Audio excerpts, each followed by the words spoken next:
Hey everyone, welcome back to the channel. In today's video, this is the Delta emulator, and I'm going to be talking a little bit about what the Delta emulator is and how much I really have enjoyed this emulator. So if you guys have ever used or played any games on the GBA4IOS emulator in the past, then this is the newest updated version of that by the exact same developer. And it is available on the App Store, so you guys can go on the App Store and download it. And this is just phenomenal. So I'm going to talk about this in today's video and just how much I have been loving this emulator. So getting started, what games can this thing all play? Well, it can play NES games, SNES games. It can play Game Boy Color games, Game Boy Advance games, Nintendo DS games, and I believe even Nintendo 64 games. So that's a huge variety. Now, I've only been using it for Game Boy Color, Game Boy Advance, and Nintendo DS, because personally, I like to play the Nintendo 64 games on my Nintendo Switch, and I just prefer to play them that way, and rather than playing it on my phone. I guess it would maybe be a little bit different if I had a tablet, because I believe you can connect controllers to this app as well, but I've just been playing it on my phone and just using the touchscreen functions for every single game. So the layout that you see on the screen, that is just all on my screen, and you have your D-pad, your A-B button, your start and select, and then you have your menu button and L and R as well. And so yeah, the menu, you can do lots of things. You can fast forward, there's save states and also cheat codes, and then you can even use the hold buttons function where you can hold down a button.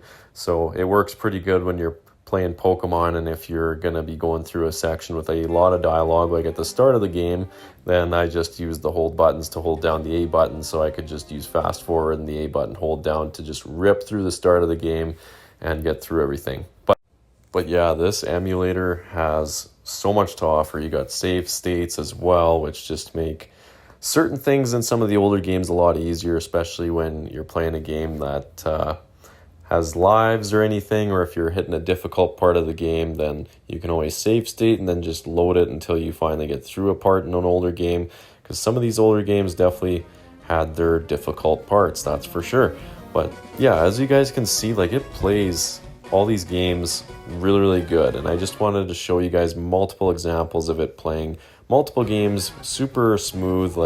It plays Pokemon Liquid Crystal, which is a ROM hack of Pokemon Fire Red. It plays this game super smooth, and then it also plays some of the Dragon Ball games on the Game Boy Advance super smooth as well. And yeah, I've tried it also on a few DS games too. I got Pokemon Storm Silver and then Fossil Fighters and a couple other Pokemon ROM hacks, and it plays them all very well. I don't notice any dips in frame rate or anything like that. It's very smooth, and I haven't noticed it having any issues with any game so far. I got lots of games downloaded on this, and it plays my DS games, which I was most concerned about. I thought it wouldn't play a lot of the DS games very well, but it does. It plays them super smooth. The frame rate's good. Everything works perfectly fine. The fast forward function works great. And it's just, yeah, it's a phenomenal emulator. And then I have all these games just downloaded that I can play on my phone whenever I'm trying to kill time, or if I just want to play some games on my phone. It also has made things a lot easier for me to record videos for you guys as well. I'm currently working on completing Pokemon Liquid Crystal, and then I'm going to make a video on that game. And then I want to make a few other videos. I want to revisit Fossil Fighters, because that was one of my favorite games growing up for the Nintendo DS, so you guys can expect that to come in the future. But yeah, it plays Dragon Ball Advanced Adventure very good as well. And then One Piece, it plays super smooth. I haven't had any issues with any of these games at all. Now, I haven't used any cheat codes yet, but it is supposed to support Game Shark, Action Replay, and other various cheat codes for different games, so that's pretty cool too. You can also use cheat codes on this emulator as well, and yeah, eventually I might try them and use them on some Pokemon games and see how they work. But for now, I've just been enjoying using the emulator and playing through the games. I've never been a big guy for using cheat codes, so that's probably not something that I'll get super into, but it's definitely worth trying, I think, since the functionality is there.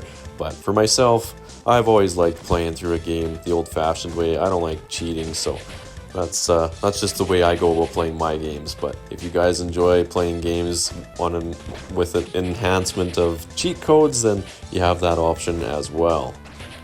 Now, to end off this video, I just had to show you guys that I'm not lying when I say that it plays DS games super smoothly. Like, I'm going to start up Fossil Fighters here, and it just plays this game very, very smooth. And I'm going to start playing it here very, very shortly, getting some footage and do a video on it for you guys.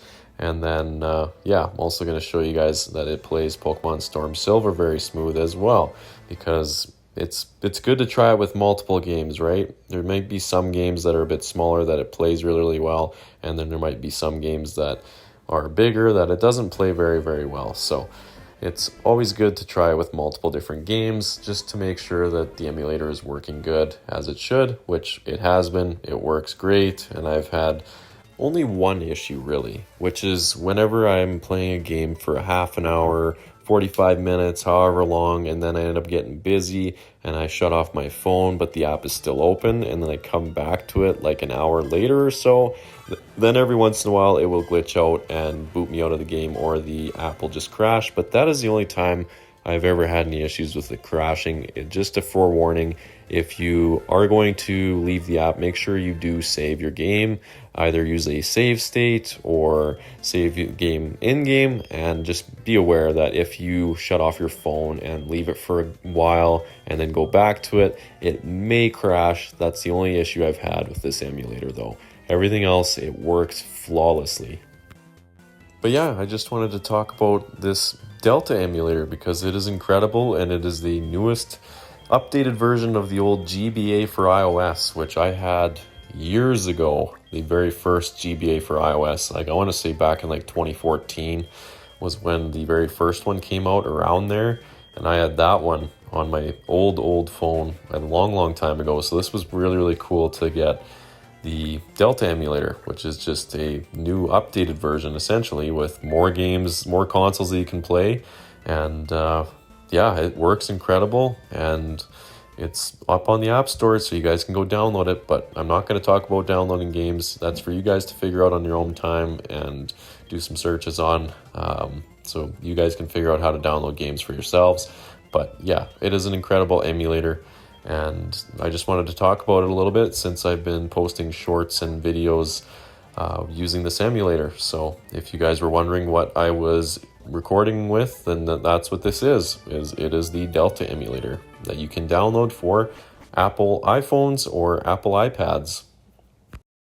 Well, anyways, that's all I have for now. So I hope you guys all enjoyed this video, and if you did, leave a like, subscribe for more, and I'll see you all